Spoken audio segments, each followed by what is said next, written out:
Bonjour à tous. Avant de parler du sujet du trouble de la bipolarité, j'aimerais savoir, Cécile, d'où est-ce que tu viens? Quelle est ta vocation pour ce métier? Quelle est ton histoire professionnelle? Alors moi, mon histoire professionnelle, j'étais pas destinée à la base à devenir père aidante comme je l'expliquerai par la suite. Donc moi, j'ai eu une enfance et une adolescence, on va dire, ce qu'on peut appeler normale. Et à mes 20 ans, donc j'ai fait une tentative de suicide quand j'étais étudiante à Louvain-la-Neuve. Et or, j'avais jamais eu de trouble de l'humeur avant, donc je ne savais pas du tout ce que c'était. Et il a fallu attendre mes 30 ans, donc 10 ans plus tard, pour qu'on me diagnostique le trouble bipolaire. Donc pendant une dizaine d'années, j'ai vécu avec des hauts et des bas. On reviendra sur Mhm. la maladie, enfin le trouble, je préfère le trouble tout à l'heure.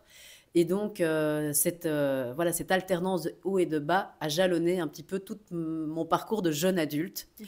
Et ça n'a pas été du tout évident. Moi, je m'étais lancée dans des études de relations internationales de journalisme et donc plutôt le secteur des ONG. Mais ce trouble, malheureusement, ne me permettait pas d'avoir une vie, je veux dire, hyper stable. Et donc, c'était beaucoup de ruptures de contrat de travail, de ruptures au niveau sentimental Oui. aussi. Donc, c'était une vie un peu, j'aime bien dire, un peu rock'n'roll, on va Mhm. dire. Et à 30 ans, le diagnostic tombe. Donc, après 10 ans d'observation clinique, on parlera aussi de ça tout à l'heure. Et à 30 ans, le diagnostic tombe, trouble bipolaire. Et donc là, il a fallu mettre en place une médication ad hoc qui m'a permis petit à petit d'arriver vers plus de stabilité. Et c'est là que je croise le parcours du funambule, donc qui est une ASBL qui existe maintenant depuis 25 ans. On fêtera nos 25 ans cette année-ci. C'est une association belge qui organise des groupes de parole pour les patients bipolaires et leurs proches. Et donc, pour la petite anecdote, quand j'étais plus jeune, je vais dire vers mes 30 ans, j'avais Mhm. essayé de franchir un groupe de parole du funambule, je pense que je t'avais expliqué. Oui, oui. Et je m'étais pas reconnue, voilà, il y avait des personnes plus âgées, enfin c'était dur de trouver le côté un peu père vraiment. Mhm. Et j'y suis revenue par une autre porte comme bénévole maintenant, puisque c'est une association gérée uniquement par des bénévoles. On est une trentaine, dont 6 personnes dans un conseil d'administration, où on fait toute la gestion administrative et financière, je veux dire, en toute autonomie, on va dire. Et on a une quinzaine de groupes de parole en Belgique francophone. Et donc moi, je suis rentrée par la porte de la facilitation de groupes de parole et l'animation de groupes de psychoéducation. On pourra peut-être revenir un petit Mhm. peu sur ces modules d'autogestion du patient et ouvert également aux proches. Donc c'est comme ça que je suis rentrée au funambule et maintenant ça va faire 5 6 ans, j'en ai 45. Donc, Félicitations, donc quand voilà. même. C'est important de le dire. Et donc, pour rebondir sur ta question, Oui. comment j'en suis venue à la pérédance, Mhm. parce que c'est ça aussi, ben, en fait, le funambule, j'avais un collègue du funambule, enfin on s'appelle tous collègues, hein, même si on est bénévole, et un collègue m'a dit: ah mais Cécile, tu connais pas le métier de père aidant? J'étais: quoi, père aidant? C'est quoi? Ah ben c'est utiliser son savoir expérientiel, donc son savoir de patient ou d'usager, au service d'autres. Et il m'a dit: Cécile, un poste qui s'ouvre dans mon association qui s'appelle le SMES à Bruxelles, donc santé mentale et lutte contre l'exclusion sociale. Et je suis rentrée, maintenant ça fait 2 ans que maintenant je suis père aidante et j'accompagne des équipes du soin ou de la santé. Donc c'est plus large que santé mentale, c'est aussi addiction, ça peut être travail du sexe, ça peut être Mhm. aide à la jeunesse. Et donc j'accompagne des équipes qui veulent engager d'anciens usagers ou d'anciens patients en leur sein, quoi. Comme tu as le métier d'éducateur, tu as le métier de psychologue, et maintenant il y a le métier de père aidant qui n'est pas encore reconnu officiellement, mais il commence à faire des petits, on va dire. Et donc voilà, donc j'en ai fait mon métier. J'ai fait de ma spécificité, j'aime mieux dire le mot spécificité que fragilité, Mhm. mon métier. Et donc je remercie encore mon collègue qui m'a permis de franchir ce cap. Et donc maintenant, je me sens vraiment à ma place, peut-être, et beaucoup plus légitime encore que dans tous les autres métiers que j'ai pu faire par la suite. Enfin, auparavant, pardon. Ok. C'est Voilà. super intéressant. Merci beaucoup. Et alors, je voulais savoir par rapport à ce que tu avais dit tout à l'heure, il y a des groupes de parole. En Mhm. quoi est-ce qu'ils consistent? Comment est-ce que tu t'y prends? Tu m'avais déjà dit que tu travaillais en binôme. Mhm. Donc, comment est-ce que vous formez ces groupes de parole? Alors, les groupes de parole, donc, ils sont ouverts, comme je l'ai dit, aux patientes, enfin aux patients, aux personnes qui vivent avec le trouble. Ce sont souvent des adultes, hein. Je veux dire, c'est rare qu'on ait des personnes en dessous de 18 ans. Enfin, ça, c'est déjà arrivé à des groupes en ligne, mais pas à des groupes présentiels. Et donc, la philosophie au funambule, c'est qu'on travaille en binôme. C'est important parce que ça peut arriver à tout moment. Comme on est principalement des personnes qui vivent avec le trouble bipolaire comme animateurs, ça peut arriver qu'il y ait une rechute, qu'il y ait un petit couac, enfin un petit coup de blues ou un coup de fatigue. Et donc, le travail en binôme permet vraiment d'assurer une continuité dans le groupe. Et donc, ça a toujours été la philosophie que c'est ouvert à tout le monde. Donc, c'est vrai qu'on préconise une inscription en ligne, mais viens qui veut, même si tu ne t'es pas inscrit, ce n'est pas grave, quoi, je veux dire. Et donc, les groupes sont d'une durée de 2 heures.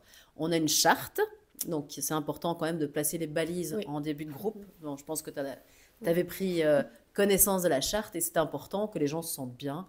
Et donc, c'est des choses qui peuvent paraître, enfin, je ne veux pas dire banales, mais en tout cas, parler en jeu, la confidentialité, le fait qu'il n'y a pas de jugement chez nous au sein de la SBL, enfin, c'est toutes des choses qui vont de soi, mais qui permettent de garantir une bonne tenue, en tout cas, du groupe de parole. Et donc, je le rappelle que ces groupes de parole sont tenus par des bénévoles, même si on a un ou deux professionnels de la santé dans l'équipe. Je pense à Jean-Marc, un de nos psychologues qui est là depuis 25 ans.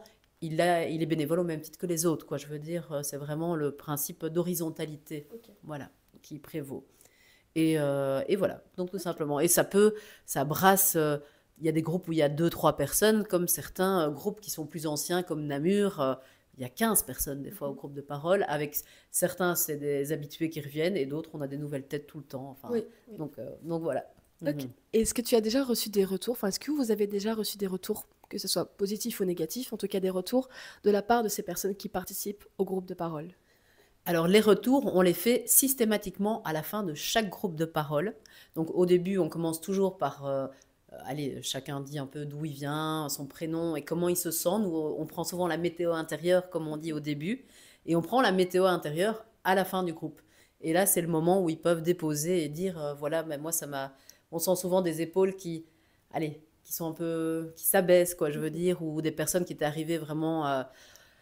allez, même ceux qui sont en dépression profonde viennent quand même y trouver quelque chose. Ça ne va pas leur donner le miracle, là, on est d'accord, mais en tout cas, rien que de pouvoir déposer avec ses pairs, on sent que ça fait déjà vraiment du bien. Et donc, le mot qui sort souvent de ces groupes, c'est le mot espoir. Et le fait que dans un groupe de parole entre pairs, on ne doit pas tout recommencer, comme chez le psychologue, expliquer toute son anamnèse.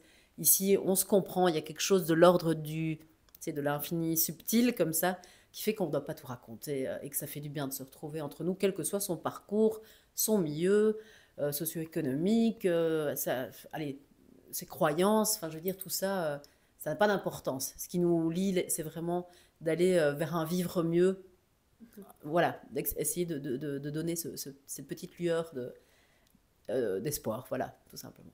Ok. Et qu'est-ce que ça t'apporte finalement d'être bénévole au sein du Funambule? Moi, ça me semble. Alors, j'ai beaucoup travaillé avec des bénévoles. Enfin, je fais pas ça pour moi, quoi. Enfin, je veux dire, j'ai pas besoin de reconnaissance, tout ça. Enfin, ça m'intéresse pas trop. Par contre, j'ai l'impression que je me devais presque de le faire pour rendre tout ce que j'ai reçu. Parce que j'ai eu de la chance dans tout mon parcours de rétablissement de rencontrer des personnes extraordinaires, tant des professionnels infirmiers, psychiatres, psychologues, que des pairs, enfin, je veux dire. Et ça me semblait normal de rendre l'appareil un petit peu. Enfin, tu sais, un peu comme le boomerang qui revient. Enfin, j'avais vraiment envie de rendre ça.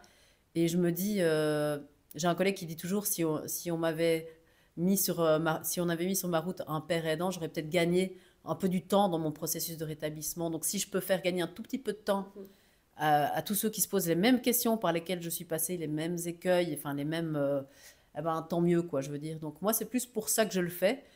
Et aussi parce que je ne le cache pas, on est une très bonne équipe et que ça me fait du bien. Et tu me connais, j'aime bien. Bien sûr. La bonne humeur est très importante. Ouais. Et on a la chance d'être une équipe assez soudée quand même. Et ça, c'est important. Et voilà. Mais c'est vrai que je ne sais pas, pour en tirer quelque chose, je n'ai pas besoin de me soigner à travers ça, quoi, tu vois. Donc, ça, pour moi, c'est important de scinder les deux. Enfin, c'est mon engagement, on peut dire militant. Voilà. C'est ma militance à Intéressant. moi et pour rendre l'appareil. Voilà. Ok. Mhm. Et quelle thématique est-ce que vous abordez lors de vos séances? Alors là, c'est très varié, mais alors les thématiques, c'est vrai qu'à force, ça fait quand même quelques années. Il y a évidemment tout ce qui est dépression et risque suicidaire, ça revient régulièrement. Et donc, ça, c'est vraiment important. Et d'ailleurs, pour ça, toute l'équipe a été formée par le Centre de prévention suicide l'année passée, parce que c'est important de pouvoir déposer ça. Donc, ça fait partie du quotidien, enfin, je veux dire, du trouble bipolaire, enfin, je veux dire, ces idéations suicidaires. Un autre thème qui revient très souvent, surtout dans la génération, je ne vais pas dire les plus jeunes, mais souvent, la bipolarité nous éloigne du marché du travail. Moi, j'ai été éloignée pendant 5 ans du marché du travail. Tu te sens inutile, tu as l'impression que tu marches complètement à contre-pied de tout ce que la société attend de toi. Et ça, c'est vraiment quelque chose, la reprise du travail, c'est vraiment un enjeu pour certains. Ils n'imaginent pas leur rétablissement sans retrouver du boulot. Or, la maladie, enfin le trouble, pardon, fait que mais, tu n'as pas le choix. Des fois, tu dois t'écarter de ce stress parce qu'un des facteurs de survenance du trouble, c'est également le stress. Et on sait que le stress engendré par le travail, on n'est pas dans une société très sympathique par rapport à ça. Oui.